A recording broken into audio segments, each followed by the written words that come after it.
Oh, Philip. Abruptly, Philip stops and looks around his room. Emily is standing near the desk. His gaze takes in the empty table and the full shelves. She turns to face him. He looks at her, annoyed, until... You... Did you read it? That's what interests you? And not that I cleaned up your desk? One thing at a time. How was the running? You don't seem to be going anywhere once you get here. I haven't been running yet. I forgot my stopwatch.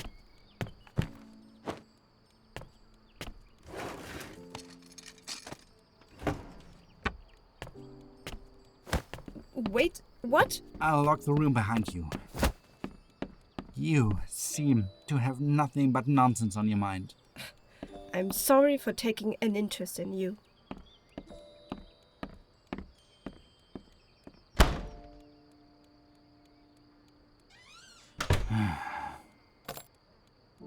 Doesn't seem like she's read quite that far yet. He sees the open window and briefly considers whether to close it.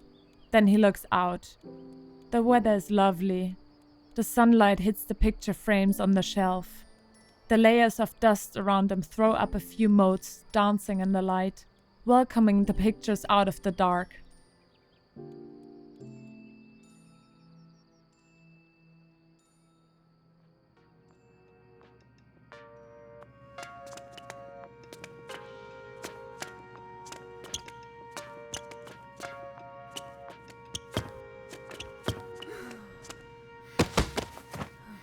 The girls lie on the floor of the dance studio.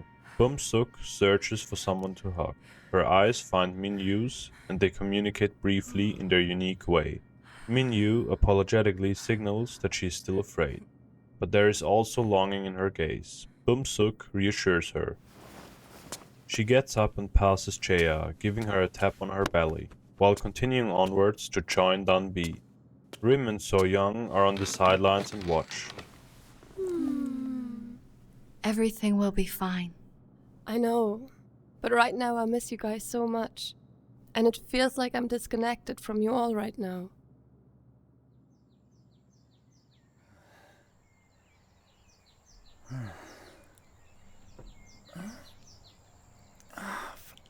Das ist... what the... never... Exhausted, Philip closes his eyes for a while. Then he opens them again. He finds a familiar figure standing in front of him with a broad smile. Hello, Philip. Cosmo? Yep. Like watching a stiff tree in the wind. Haha. Real funny, Cosmo. Do it better then. I was going to check on Mr. Otter. What? You know, the stuffed animal Emily and I gave you almost 5 years ago. Mr. Otter. I know what you're talking about. He's the guardian of a little treasure right now. Oh, really? And what about Emily? Isn't she your much bigger treasure? Who's guarding her? You're still keeping her at a distance, aren't you? Why is that? You know exactly why.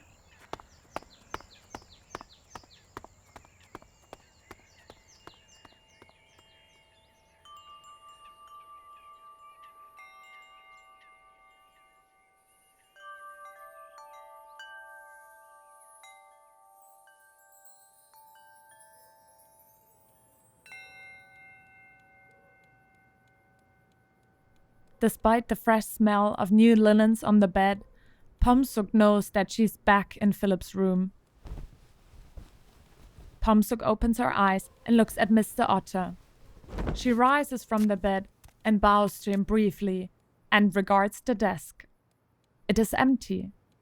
Surprised, she continues to look around the room. The empty desk, the lamp with the talisman, the full shelves, and on it upright picture frames, no longer lying in the dust. The photos instantly draw her focus, and she doesn't even notice anything else. Bom-Sook approaches the shelf and curiously looks at the pictures. her eyes find the cracks in the glass, covering the picture of Philip, Cosmo, and Emily.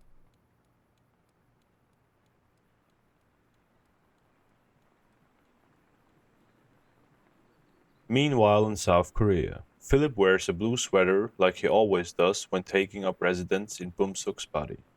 He watches Minyu take a detour in order to avoid him, just because she is Bom-Sook in blue. I thought you were something of a devil, so why are you avoiding me?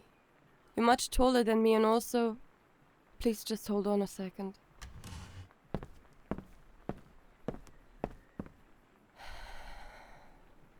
You're much stronger than me. Take a look at your life. Why are you afraid? Look around you. Your Oni's always standing by you. There isn't anyone to be afraid of. One of my Onis is standing in front of me, but she's not there. That they are not there, that's what I'm afraid of. Minyu, you are right. I'm sorry for putting you through this fear. I'm really sorry. Philip lowers his gaze. Minyu looks at Bom-Sook with a sad and pained expression. For a moment she seems to want to take a step forward, but then she turns on her heel and walks off. Who isn't afraid of losing their loved ones? Philip, open the door.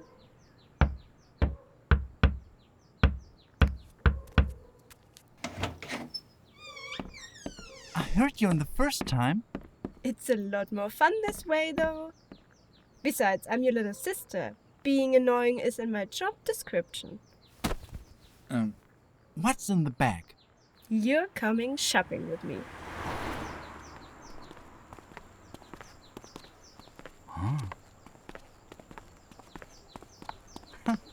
So, you're not going to complain about me taking you?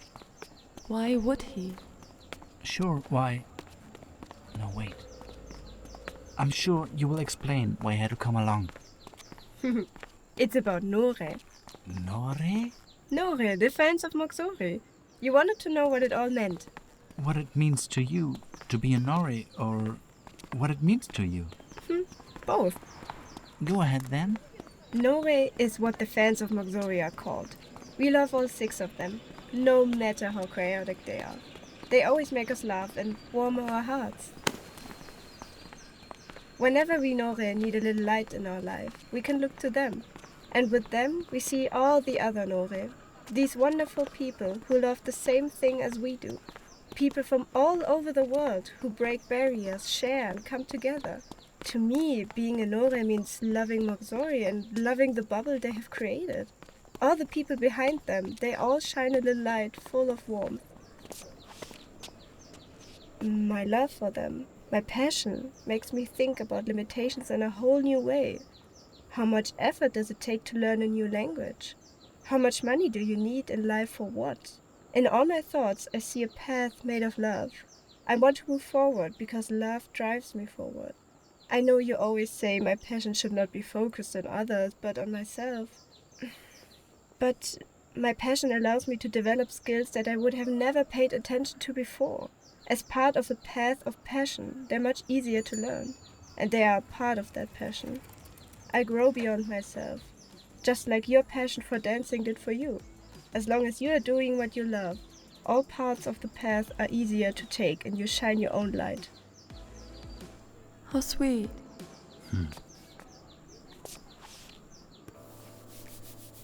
You are a smart young woman who has her own views and knows how to stand up for them. I'm proud of you.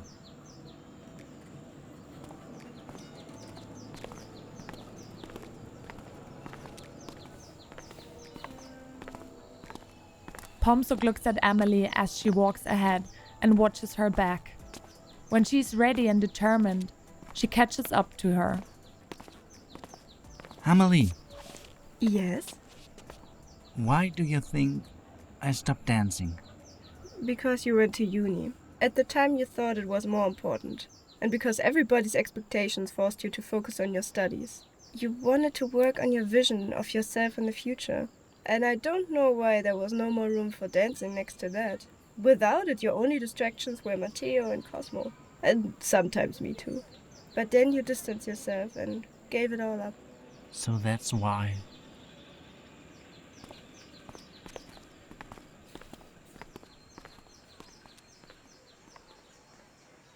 Philip stands in front of a billboard. There is a Moxori band poster with dates for a world tour. His gaze lingers on a German show.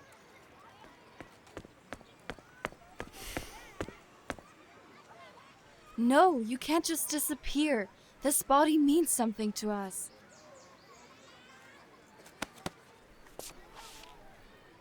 I'm sorry, Dunby. Did you say something? If you're not feeling well, leave Bom-Sook's body. If only it were that simple. He looks at the poster again. Dunby looks at it too.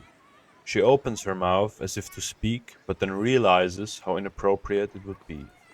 Oh man, what's the matter with you? Let's go on.